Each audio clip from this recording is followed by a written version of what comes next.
Anyways, death's an interesting one. Death.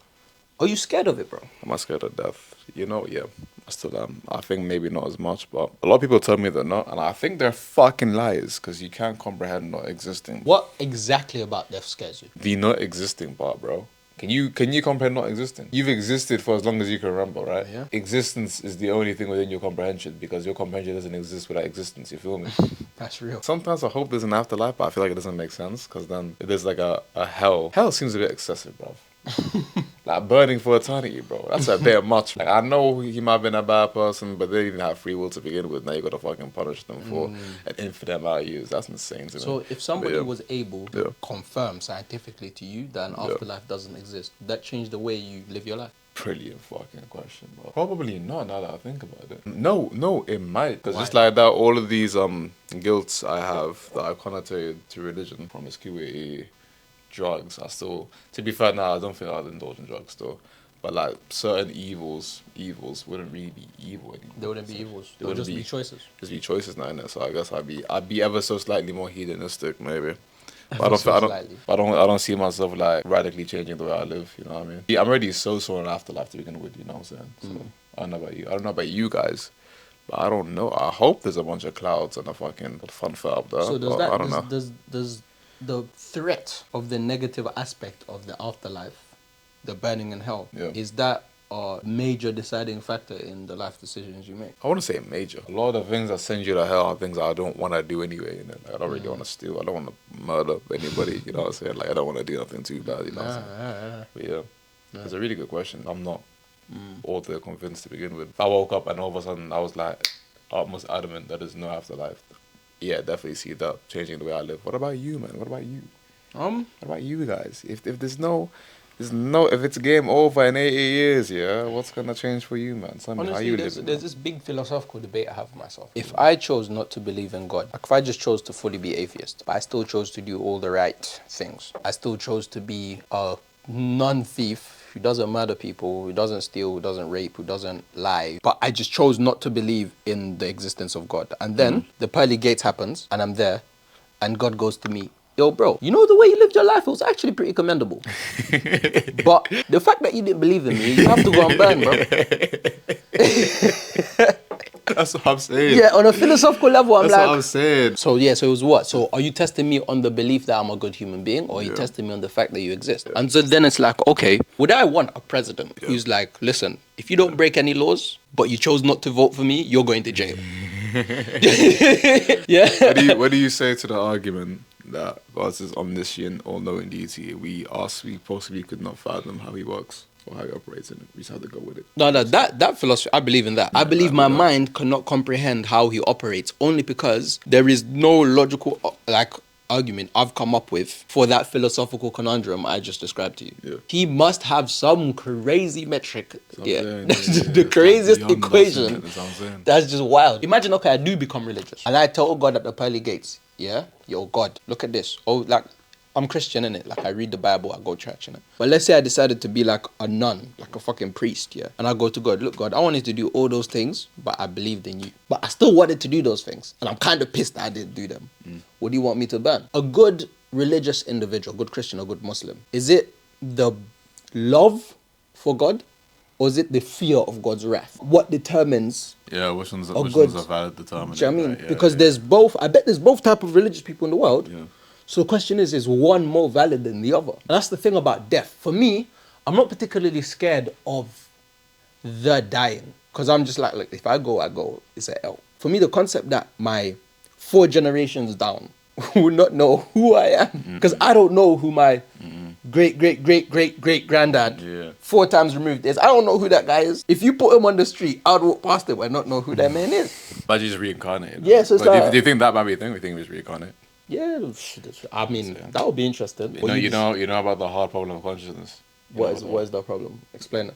Literally, well, we don't actually know what creates consciousness. We know about neurons, we know about electricity, we know about all these nerve But what is circuits, the yeah. essence of consciousness itself? That's the hard problem of consciousness. We Yeah. don't actually know what it is physically. We don't know what it is empirically. And many would argue that, okay, cool, that's the point where science has a limitation. At that point, that's why divine creation. Many would argue because we don't know about that, we feel like consciousness is eternal. You know what I'm saying? So it just keeps on reincarnating it each time. You know what I'm saying? It would make sense. It's an unconscious. It's an unconscious.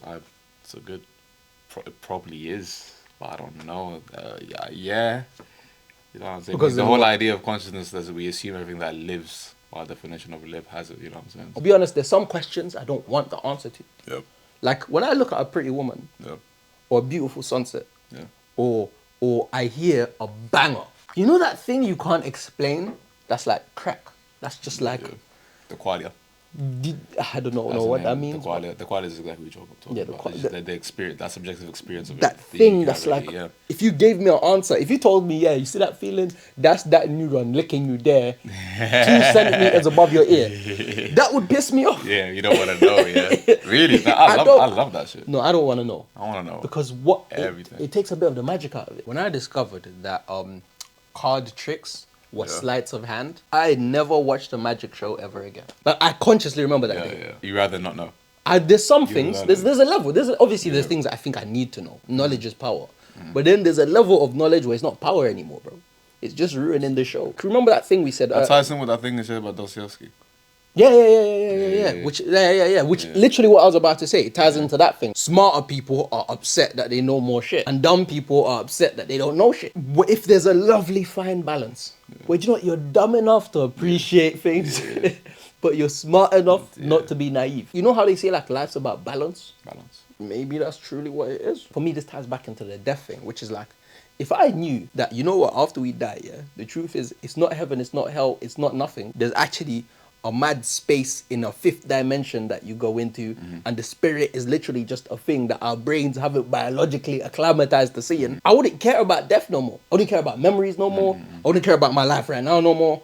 I wouldn't care as much, because I'd be like, oh, okay, like I know that. Like I know the answer, bro. Many would say, without knowing all of that, if you were told this, if it's confirmed that there's no afterlife, yada yada, it wouldn't really change how like objectively insignificant your life is, or things are. How so? At the end of the day, I can say all of that as much as I want. I can tell you that you're a little ant on a big ass rock that will have no real grand, like, significant impact on the world. It doesn't change the fact that from your point of view, the universe revolves around you. Quite literally, from your point of view, everything is around you, quite physically. If somebody told us, when it's all said and done, your hypothesis here came true, I don't think it would change how any of us maneuver that much. You think? I don't think so. Because what we presume already is probably intuitively not that far off anyway. There's probably some truth to the afterlife hypothesis. There's probably some truth to no afterlife. Somehow, somewhere. Maybe there's some kind of weird intermediary between the two. I don't know how. Hopefully there's no help. Why burn a nigga for eternity, bro? That shit's crazy. I can't get over that. I can't get over being told that if you don't believe, you're gonna burn for eternity, even if you're a decent person. I can't get over that, like, idea. I was reading about the history of the Bank of the Vatican. The Vatican is a city and it has its own bank. They make like a couple billion every year. At some point, we're talking like 600 years ago right now, these lot wanted to start raising funds for this bank.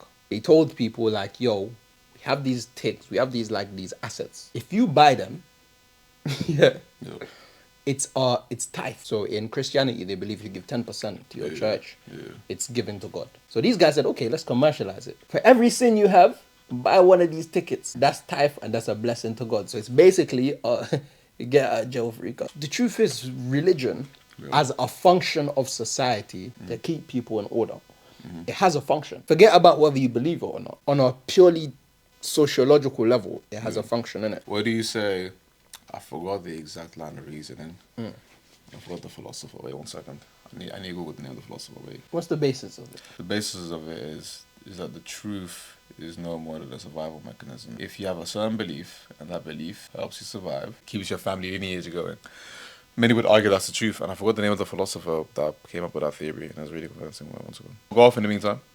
No, because what is truth, bro? In my mind, the essence of truth is an objective fact that is irrefutable.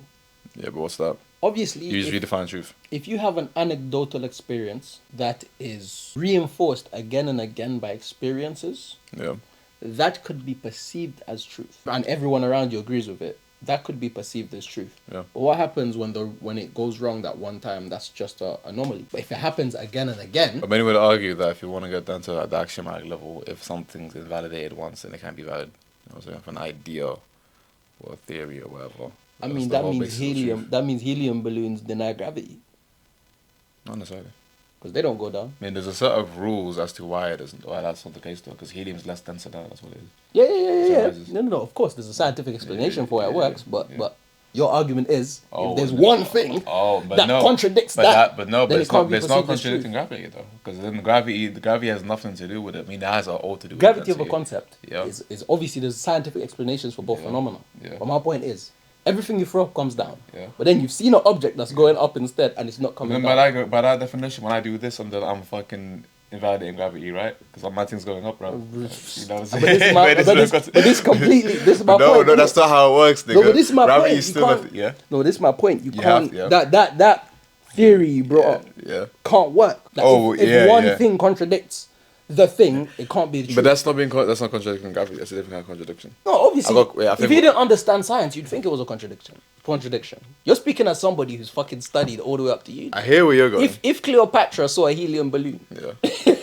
She'd be like, yo, gravity's a fucking scam. the Gravity- bare gravity question don't marks exist, yeah. floating in the air, bro. Quite literally. Literally. Quite literally. You know what I'm saying? That was it. Literally. And it's like, oh, okay, to tie it back into death. Yeah, to tie it back into death. Oh yeah, we need to wrap up that for 2 Yeah, minutes. just to tie it back into it, yeah. Death is the only irrefutable truth. Yeah. Everything that The starts... only irrefutable truth is your mortality, you know. Yeah, What the literally. exact like quote. Literally. But yeah. To be scared of something that's going to happen, people make it seem like it's an irrational thing, but I think it's a completely irrational feeling. Yeah. What you should focus on more is when it all ends, when you're an old ass person and you're looking at your hands, will you go, the last 8 years were alright? Because that's what I'm focused on. I'm not even trying to get like the most highest flying, the highest ending, because the truth is, I'm setting myself up for failure. I just want to be able to get to 91 and think to myself, broski, that was kind of lit sometimes. Yeah, that was kind of lit You're sometimes. You know what I'm saying? Yeah. And to be honest, yeah, you know how like there's old people who are like fucking alone. I'd rather you slap me in a retirement home with 8 of my brethren. Yeah. You know what I'm saying? We're just old niggas. Death is inevitable, but so is happiness, and so is sadness. So acceptance is the only obvious choice. Amen. That was a fucking banger. I don't even know where that fucking came You have everything you need. The only thing you're missing right now is gratitude. Gratitude is the attitude that gives you latitude. Wow, this is cold, bro. What the fuck? Where did that come from? Why do you say shit like that when you're rapping? What the hell?